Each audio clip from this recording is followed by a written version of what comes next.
Hi friends, double బెడ్రూమ్ల update అండి. జవహర్ నగర్ ఈ ఏరియాలో కొన్ని బ్లాక్లకి కరెంటు వైర్లు కట్ చేశారని చెప్పాం కదా, ఆ వర్క్ స్టార్ట్ అవుతుందంట.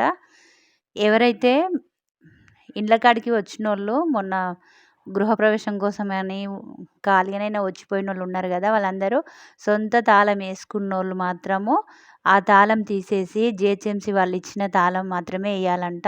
మీ సొంత తాళం వేసుకున్న వాళ్ళకి మళ్ళా లాక్ ఉంటే లోపట కరెంట్ పెట్టినప్పుడు చెక్ చేయడానికి ఉండదంట. నల్లాలు ఎవరైతే వచ్చిన వాళ్ళందరూ నల్లాలు ఓపెన్ ఉన్నాయా బంద్ ఉన్నాయో చూసుకొని అందరూ నల్లాలు బంద్ చేసి పెట్టాలంట. సొంత తాళం మాత్రం ఎవరు వేసుకున్నారో వాళ్ళు వచ్చి ఆ తాళం తీసి జిహెచ్ఎంసీ వాళ్ళు ఇచ్చిన తాళం మాత్రమే వేసుకోండి. ఓకేనా ఫ్రెండ్స్, ఈ వీడియో నచ్చితే లైక్ చేయండి, షేర్ చేయండి, సబ్స్క్రైబ్ చేయండి. చాలామంది నా వీడియోలు డబుల్ బెడ్రూమ్ మాత్రమే చూస్తున్నారండి. మిగతాయి కూడా చూసి లైక్ చేయండి. ఎవరైతే కొత్తగా చూస్తున్నారో వాళ్ళు సబ్స్క్రైబ్ చేసుకోండి. ఏ విషయం ఉన్నా నేను మళ్ళీ ఎమ్మటే పెట్టేస్తానండి. ఓకేనా ఫ్రెండ్స్, ఈ వీడియో నచ్చితే లైక్ చేయండి, షేర్ చేయండి, సబ్స్క్రైబ్ చేయండి. Thank you friends.